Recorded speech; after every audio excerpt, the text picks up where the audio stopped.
Salut à tous, bienvenue sur ma chaîne.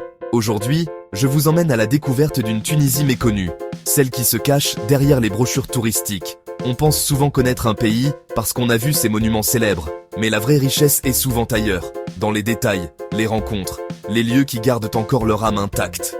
Alors oui, les plages de Djerba sont magnifiques, et flâner dans la Médina de Tunis, c'est une expérience incroyable. Mais croyez-moi, la Tunisie, c'est tellement plus que ça.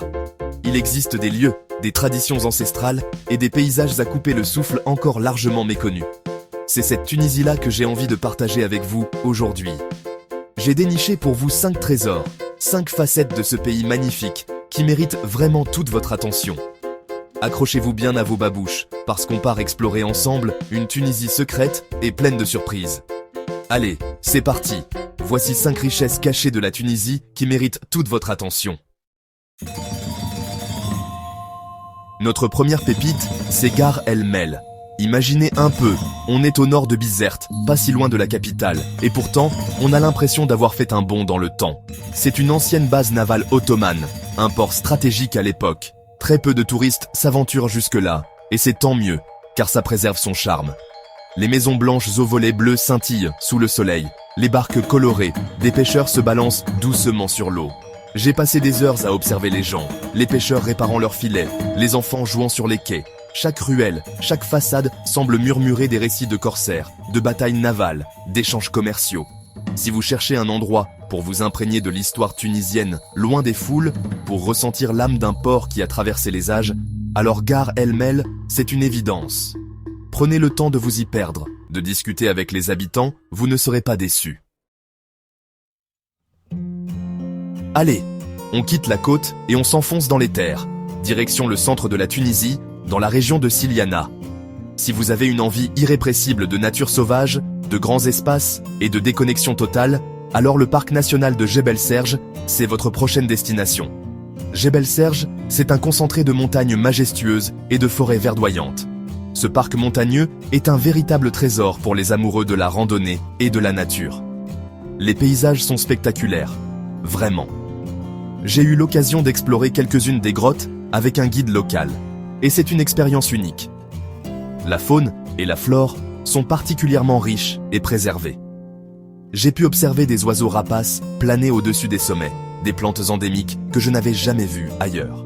Jebel Serge, c'est vraiment l'endroit idéal pour se reconnecter avec l'essentiel, pour oublier le stress du quotidien et s'immerger dans une beauté brute et sauvage.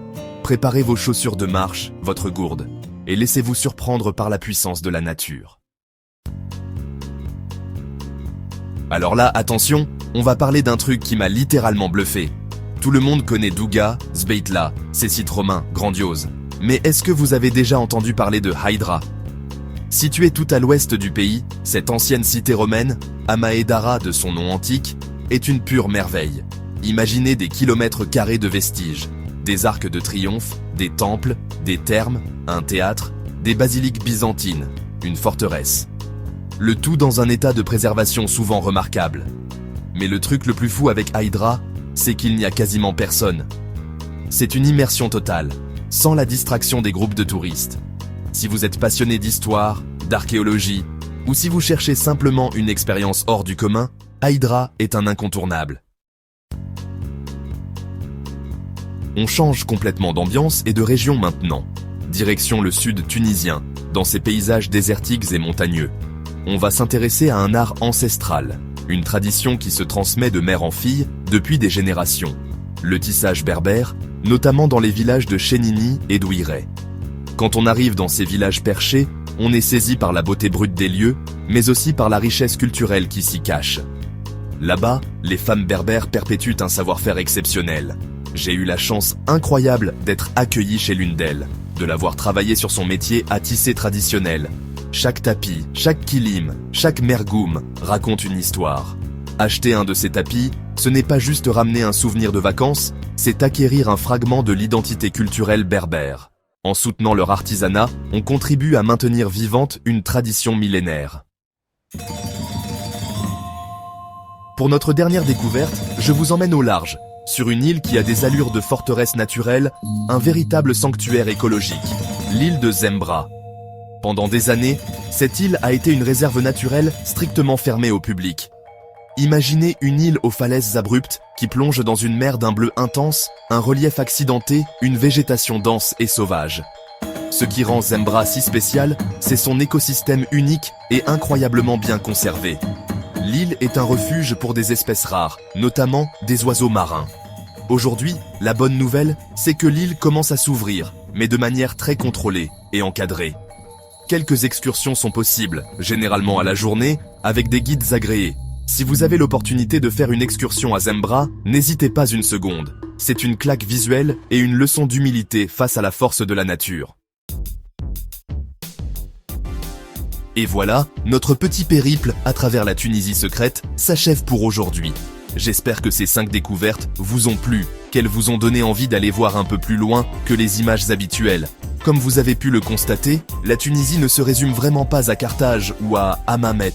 Ce pays a tellement plus à offrir, une profondeur, une diversité, qui ne demande qu'à être explorée. C'est cette Tunisie des rencontres impromptues, des chemins de traverse, des émotions brutes que j'aime tant et que j'essaie de vous faire partager.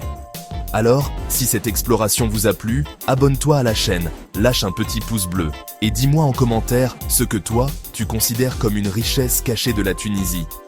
Peut-être que ton bon plan deviendra le sujet d'une prochaine vidéo, qui sait? Merci infiniment d'avoir regardé, et je vous dis à très vite pour un nouveau voyage hors des sentiers battus, toujours à la recherche de l'authentique.